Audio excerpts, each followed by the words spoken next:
Bonjour à tous, au programme les tarifs de l'Audi Q7, la Volkswagen GTI Super Sport. On montre un peu plus Kevin Spacey en espace et du sport avec de la F1. Avant cela, focus sur les voitures les plus vendues en France au premier trimestre.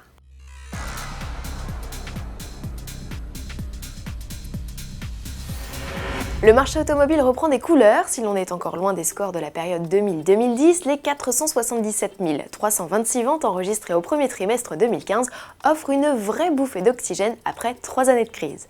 Côté palmarès, Renault s'impose devant Peugeot grâce à la Clio 4 et aux Captur. La citadine reste le best-seller absolu devant la Peugeot 208 et le SUV urbain qui conserve sa 3e place sur le podium. Chez Citroën en revanche, on est en perte de vitesse, le seul retrait de DS, désormais marque à part entière, n'explique pas tout.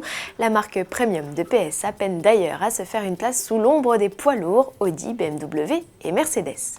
Du côté des progressions les plus folles, notons le succès de Porsche qui grâce au Macan voit ses ventes faire un bond de 131%, une paille face à Jeep dont le Renegade qui compose 83% des ventes, permet d'afficher un score en hausse de 880%. Le nouveau Q7 se prépare à débarquer en concession, c'est pour le 18 juin. En attendant, Audi termine la mise au point de la seconde génération de son SUV dans le désert namibien et en profite aussi pour dévoiler ses tarifs. Tiens donc, il y a quelques jours, c'est son rival, le Mercedes GLE, qui a envoyé la note.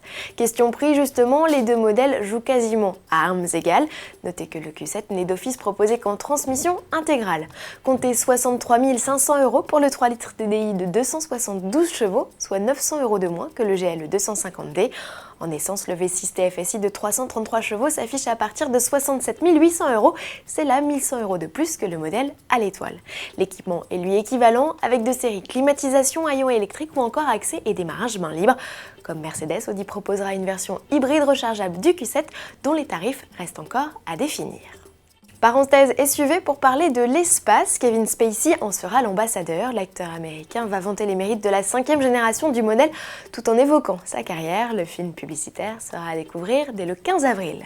En bref, toujours, Volkswagen a publié une 2e vidéo teaser mettant en scène la GTI Super Sport, une nouvelle création spéciale pour le jeu vidéo Gran Turismo 6 qui, à la différence du concept GTI Roadster dévoilé en 2014, sera fermé. Ce sont vraisemblablement encore une fois les participants au rassemblement tuning du groupe Volkswagen à Wörthersee en Autriche en mai qui devraient le découvrir en premier.